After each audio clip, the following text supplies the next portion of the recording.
கழகத்தினுடைய கொடிப்பாடல் என்னைக்கு ரிலீஸ் ஆனிச்சோ அன்னையிலிருந்து இப்போ வர நிறைய ஈவெண்ட்டில் Instagram reels, YouTube shorts, Facebook, WhatsApp ஸ்டேட்டஸ்ன்னு எல்லா பக்கத்துலையும் இந்த பாட்டை ஒரு வாரத்துக்கு அல்லது ஒரு மாதத்துக்கு ஒரு தடவைனாலும் நம்ம கேட்டுட்டு இருக்கிறோம். அதுலேயும் விஜய் அவர்களோட தீவிர ரசிகர்கள், தாவேகா கட்சி உறுப்பினர்கள்லாம் இந்த பாட்டை ஒரு வைப் மெட்டீரியலாகவே வச்சிருக்கிறாங்க. அதே மாதிரி விஜய் அவர்கள் தமிழக வெற்றி கழகம் சார்பில் ஈடுபடக்கூடிய எல்லா நிகழ்ச்சிகளில் கலந்துக்கும் போதும் அவரோட மாசம் ஏற்றுறதுக்கு இந்த பாட்டை தான் யூஸ் பண்ணுறாங்க. வெறும் ஒரு பாட்டை வச்சே விஜய் அவர்களுக்கு மாசம் கூட்டி இத்தனை மாதம் வெயிட் பண்ண முடியுதுன்னா ஜனநாயகன் ஒரு படத்தையே தன்னோட அரசியல் வாழ்க்கைக்காக விஜய் நடிச்சிட்டு வராரு. எனக்கு தெரிஞ்சு கண்டிப்பாக அதில் எந்த ஒரு கமர்ஷியல் எலமெண்ட்டும் இருக்காது. பாடல்கள், பிஜிஎம், வசனம், திரைக்கதைன்னு எல்லாமே முழுக்க முழுக்க பாலிடிக்ஸாக மட்டும்தான் இருக்கும்னு எதிர்பார்க்கப்படுது. ஜனநாயகன் படத்தை பொறுத்தவரை 2 அப்டேட் இருக்கு. ஒன்று ஃபர்ஸ்ட் லுக், இன்னொன்று செகண்ட் லுக். ஃபர்ஸ்ட் லுக்கை பொறுத்தவரை மாஸ்டர் படம் ஷூட்டிங் அப்போ விஜய் அவர்களுக்கு ஐடி ரைடு சம்மந்தமாக ஒரு பிரச்சனை வந்துச்சு. அந்த பிரச்சனை வரும்போதே சில விஜய் இந்த ஷூட்டிங் ஸ்பாட்டுக்கே போயிட்டு பிரச்சனை பண்ண ஆரம்பிச்சாங்க.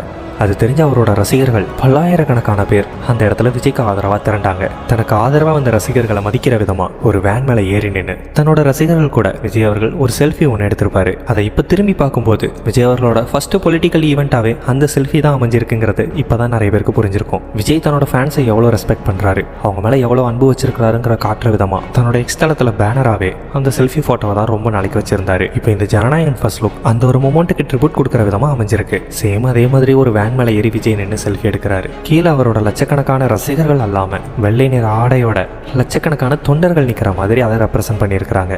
ஜனநாயகத்தை முன்னிறுத்தக்கூடிய ஒரு தலைவனை மக்கள் கொண்டாடுற மாதிரி. இதில் டீகோட் பண்ணுறதுக்கு பெருசாக எதுவுமே இல்லை.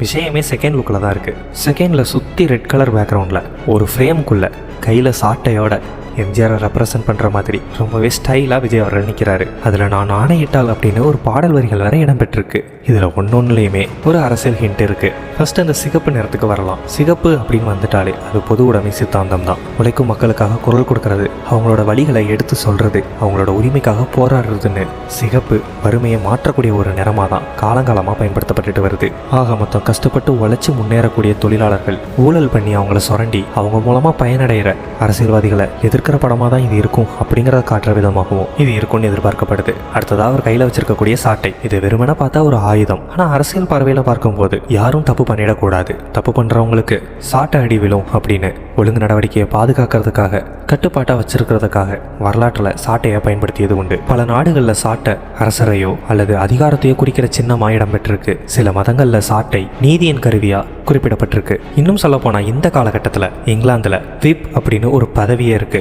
சாட்டைக்கு ஆங்கில பேர் தான் விப். தன்னோட கட்சியில் இருக்கிறவங்களை கட்டுப்படுத்துறதுக்கும் அவங்கள ஒழுங்குபடுத்துறதுக்கும் இந்த விப் பதவியில் தலைவர்கள் நியமிக்கப்படுறாங்க. இப்படி பல விஷயங்கள் சொல்லிக்கிட்டே போகலாம். அதனால ஜனநாயகன் படத்தை பொறுத்தவரையில் விஜய் கையில் வச்சிருக்கக்கூடிய சாட்டை ஏதோ ஒரு வகையில் ஏதோ ஒரு விஷயத்தை கட்டுப்படுத்துறதுக்காகவும் ஒழுங்குபடுத்துவதற்காகவும் விஜய் அவர்கள் மேற்கொள்ளக்கூடிய நடவடிக்கைகளை குறிக்கிற விதமாக இருக்குதுன்னு சொல்லப்படுது.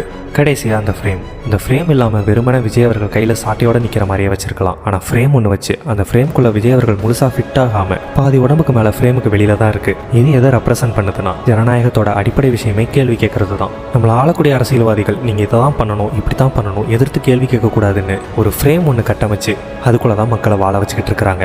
ஆனால் அப்படி உருவாக்கப்பட்ட கட்டமைப்பிலிருந்து யார் ஒருத்தர் வெளியில் வந்து ஜனநாயக முறையில் கேள்வி கேட்குறாங்களோ அவங்க தான் ஜனநாயகன் அப்படிங்கிறத ரெப்ரசென்ட் பண்ணுற விதமாக தான் இந்த ஒரு விஷயம் காட்சிப்படுத்தப்பட்டிருக்கு. இதெல்லாம் தாண்டி ஜனநாயகன் படத்தில் விஜய் அவர்கள் என்னென்ன மாதிரியான அரசியல் பேச போறாருங்கிற ஆர்வம் நிறைய பேருக்கு இருக்கு. அதில் ஒரு சில தெளிவும் கிடைச்சிருக்கு. மாநாட்டில் விஜய் அவர்கள் என்னெல்லாம் பேசினாரோ அது எல்லாமே இந்த படத்தில் இடம்பெறும் அப்படிங்கிறது பெரும் அளவில் எதிர்பார்க்கப்படுது. இனி ஜனநாயகன்ல இருந்து வரக்கூடிய ஒவ்வொரு அப்டேட்டும் விஜய் அவர்களோட கடைசி படத்துக்கான அப்டேட் மட்டும் கிடையாது, அவரோட அரசியல் பயணத்துக்கான அப்டேட்டும் கூட. ஜனநாயகன் படத்தோட முதல் பாடல் விஜய் அவர்கள் பாடி வெளியாகும் அப்படிங்கிறது எதிர்பார்க்கப்படுது. யாரெல்லாம் அதுக்கு வெயிட் பண்ணுறீங்க? உங்களோட ஒப்பீனியனை கமெண்ட்ல சொல்லுங்கள். இது மாதிரியான மோர் இன்ஃபர்மேஷனுக்கு நம்ம சேனலை சப்ஸ்கிரைப் பண்ணிடுங்க.